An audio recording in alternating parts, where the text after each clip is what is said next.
Hi, thank you so much for joining me. I'm now live officially on both Instagram and YouTube at the same time, as well as Facebook. For those of you who have been following me for the past couple of weeks, you know that I look off going to both cameras, so forgive me for that. It doesn't matter about how I look or where I'm looking. What matters to me is His word that's going forth. So thank you guys so much for just again. For joining me for this Wednesday word. I will not hold you long because I actually need to officially start working today. I've had a morning appointment, so I haven't gotten a chance to do what I need to do for my living.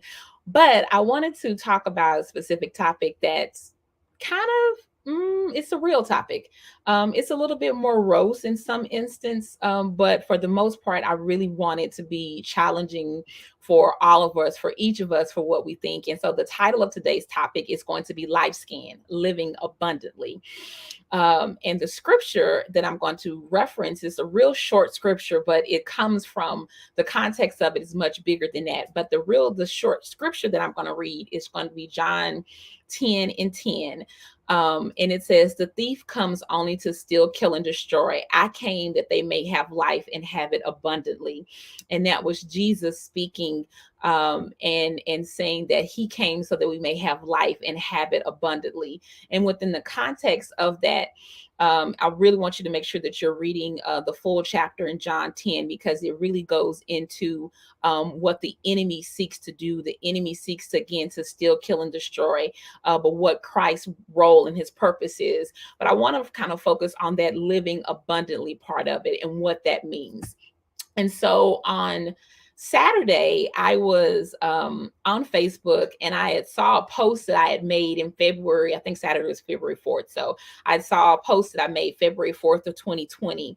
And on that post, I was looking at the people who had commented, and it was a friend of mine. She had commented on the post. And sadly, 2 months after she had commented, she passed away. She died. And so when I read her comments, it brought such just a sense of sadness to me, because some of our conversations prior to her and she died in a car accident. So it was really something that was unexpected, as if death is expected anytime. But anyway, um we had talked about our lives. We had talked about the things that we wanted to do as far as children, marriage, travel. We had talked about all of these things that we wanted to do. But 2 months after that, she would pass away. She would die. Also, that day, I got news. I saw someone post on Facebook about a person who had died the night before. And by happenstance, I had loosely known that person and had encountered that person via social media, but then also because we used to work in the same system. And so when I found about that he had died, it really just made me start thinking about just life. Woke up on Sunday to hear about the earthquakes that took place in Turkey and Syria. And as of yesterday, I think it was about 7,000 people who have been counted as dead at this particular point, or who have died in the earthquakes. When you look at COVID, millions of people globally have died. Accidents can happen at any time. Illness and disease can happen at any time. So when we look at the context of life, and contrasting that with living abundantly, I really want to talk about, are you really living abundantly? What you probably can't see behind me, I kind of have shifted it because I'm not trying to sort of do free promo, but I have a Peloton. And with Peloton, they do mediations, and a part of that, excuse me, not mediations, meditations. They do one that's called like a body scan, where you're taking stock of your body and your senses. And so I want to invite each of us to do a life scan, where you're taking a stock of your life. And these are some things that I want you to ask yourself. Are you living in purpose? Are you living your life in purpose? Are you living in joy? There's a difference between happiness and joy. Happiness is really based upon circumstances and the things that you feel, or that may be in response to something that's happening to you. But joy is a full sense of contentment and an ever spring of joy. There is a difference between happiness and joy. The next question I want you to ask yourself is, are you living in peace? Do you have peace within your life, within your existence, regardless of the external factors that you may be experiencing, the hardships that you're experiencing? Can you say that you are living in peace? And then, are you living in overflow? You know, Christ used that terminology, abundance, when we're looking at living in abundantly. But are you living in overflow? Are you feel that there's just a wellspring of joy within you? Are you living the best life that you have? Are you truly living? And so when we look at doing a life scan, again, looking at our lives and looking even in the context of that, everything that everyone has experienced these past few years, I just want to ask you that question again. Are you living life to the fullest? Do you have joy? Are you living in purpose? Are you living in peace? Is there an overflow within your spirit? But in order for us to kind of look at that, let's look at the scripture that Jesus gives to us and what he says to us in John 10:10. He says, the thief comes only to steal, kill, and destroy. But I came that they may have life and have it abundantly. But what does abundant living look like?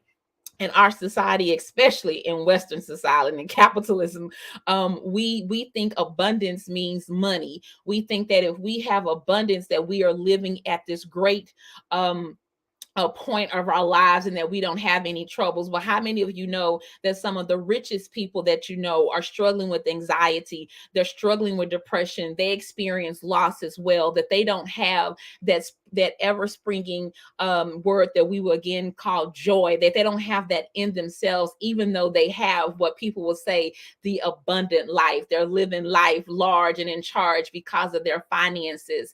And so many people look at living abundantly in the context of that. But I think that that is something totally different than what scripture tells us what Christ meant from that. So what does it mean? So again, if you're looking at John chapter 10, even before then, Christ contrasts, and even in John 10:10, Christ contrasts what the devil and the enemy desires to do, which is to kill, steal, and destroy, but that he desires to do something else for that we would have life and have life abundantly. And so when we ask ourselves, well, what is the enemy doing? Is what is he killing? What is he stealing? What is he destroying? I want to just give to you that what he is killing is your hope. He is killing your joy. He is destroying your very life. And as we just talked about a moment ago with accidents that happened, an earthquake that happened in Turkey and Syria, with illness and sickness and disease and COVID, life is fleeting. Life is very fleeting. We don't know what tomorrow may hold. We don't know what the next moment may hold. Anything could happen in a moment, times where our life is snuffed out. And so when we're looking at the enemy desires that the life that we are living in the context of the time that we do have, if the enemy desires to kill, steal, and destroy, then what does abundant living look like here on earth? Well, if we look at that, then you understand that Christ actually made the case that abundant living was tied to his purpose in his nature. And so what does that look like? What does that mean? Well, a couple different things is that we know that Christ went about performing miracles, but those miracles, most of them were centered in healing, tied to our physical nature, tied to our health. So Christ's desire for us to have divine health, for us to have a healed body and mind in space that we inhabit. We also know that Christ also, with part of his miracles that he performed, that he gave us provision. And with that provision, we see that when he fed the 5,000, Christ knew that, hey, before I can speak to you on a spiritual sense, I need to do something very real and tangible from the provision, the level of things that you need. So we see that Christ gave provision. We also see in Matthew chapter 6, 25 and through verses 34, that Christ also taught us and told us that we should not worry. Worry and having a distressed spirit is not a part of abundant living. Christ told us that. We also know that Christ represents salvation, that we are saved by grace, and that Christ also does not desire for us to be chained to sin, and that the devil does not have a foothold in our lives. All of those things represent what abundant living looks like. But what does that mean right now for each of you? And I just again want you to take stock of, are you living abundantly? And if any of the questions that I ask you before, are you living in purpose? Are you living in joy? Are you living in peace? Are you living in overflow? If any of those answers are no, then my question is, what would it take for you to start living that way? What would it take for your life to be an abundant life? That it doesn't matter what anyone or anything says to you. It doesn't matter that what you experience, that you still have that level of abundance within you. You know, so many times people think abundance living and abundant life means that you are excused from hardships or grief. And I know for a fact that that is not necessarily true. I contend that even in spite of loss, even in spite of grief, even in spite of hardships, you can still be walking in purpose. You can still experience joy. Remember, there's a difference between happiness and joy. Happiness is contingent upon circumstances, but you can still have joy, and that you can still have a feeling of peace in the midst of storms that simply defy all human understanding. That's scripture. But if you understand those things, that you will understand what it means to experience overflow and abundance in all areas. And so my question to you is me not necessarily teaching you as far as how to obtain abundant living. My question to you is for you to do a life scan and understand within yourself what it will take for you to live abundantly. I can't answer those questions for you. I can't answer what it would mean for you to be able to have peace in your life. I can tell you how I've had peace in my life. I can tell you how I've had joy that surpasses most things, even the things that I've experienced in life, how I've been able to keep a smile on my face, even through some of the most devastating moments of my life. I can tell you those things, but those have been a journey, that has been a journey and a reckoning that I've had within my own self, within my own relationship with Christ. But my question to you is, if you answered no to any of those questions when you're doing a life scan, what will it take for you to truly live life abundantly? It doesn't matter how many trips you go on. It doesn't matter how much money you have in your bank. Yes, those things make life easy, but Christ told us not to even worry about those things. He gives provision. Provision will come.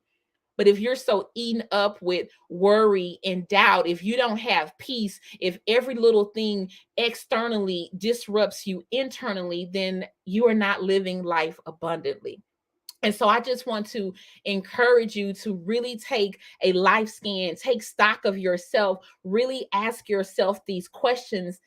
Do I have joy? You know, some people, again, they'll say, are you happy? It's deeper than that. Do you have joy? Do you have peace? Are you walking out and living in purpose? If the answer to that is no, then what is your purpose? You need to define what that is. But life is so fleeting, and we are witness to that every day. There's so many people that are just living, waking up, going to bed, doing tasks throughout the entire day, but not living life abundantly. And Christ desired for us to do that. The devil comes to steal, kill, and destroy. The enemy came to kill, steal, and destroy. And there's so many ways that you can do that without even recognizing it. You know, a person can bleed out from 1,000 cuts. And so I would contend to you that even within your journey and even within your walk, that if the devil is destroying your hope, if he is killing your hope, if he is causing you to feel something outside of the joy and the abundance that Christ has for you, that he's therefore winning in your life. And that's not the life God had for you. That is not the life that Christ has for you. He desires for all of us to live abundantly. He is the antithesis of what the devil is. Again, killing, stealing, and destroying. So I will close this out. This is not like just my normal, all of these things where I'm preaching and hitting you these, hey, point bay, A, B, C, D, none of those things. I just want you to take stock of your life and do a life scan. Because again, 2 years ago, I had a friend that replied to a Facebook post, and we had talked several times in the prior weeks and months about everything she desired in life, the things she wanted to experience. But 2 months after that Facebook post in 2020, she was gone. Life is not guaranteed. When I die, I want to have died living life abundantly, fully, and that everyone can say, baby, Shaniqua didn't let nothing pass her by. Fear did not chain her. She walked in purpose. She had joy. She had peace. Whatever was thrown at her, she walked it in it and she faced it. That's what abundant living is for me. Again, life is not guaranteed. Are you living abundantly? Only you can answer that question. But I encourage you that if your answer is truly you're not, for you to start doing it. Thank you so much for joining me for this Wednesday word. I hope that you all are blessed and well. And I pray that I will be able to see you guys next Wednesday. Bye bye.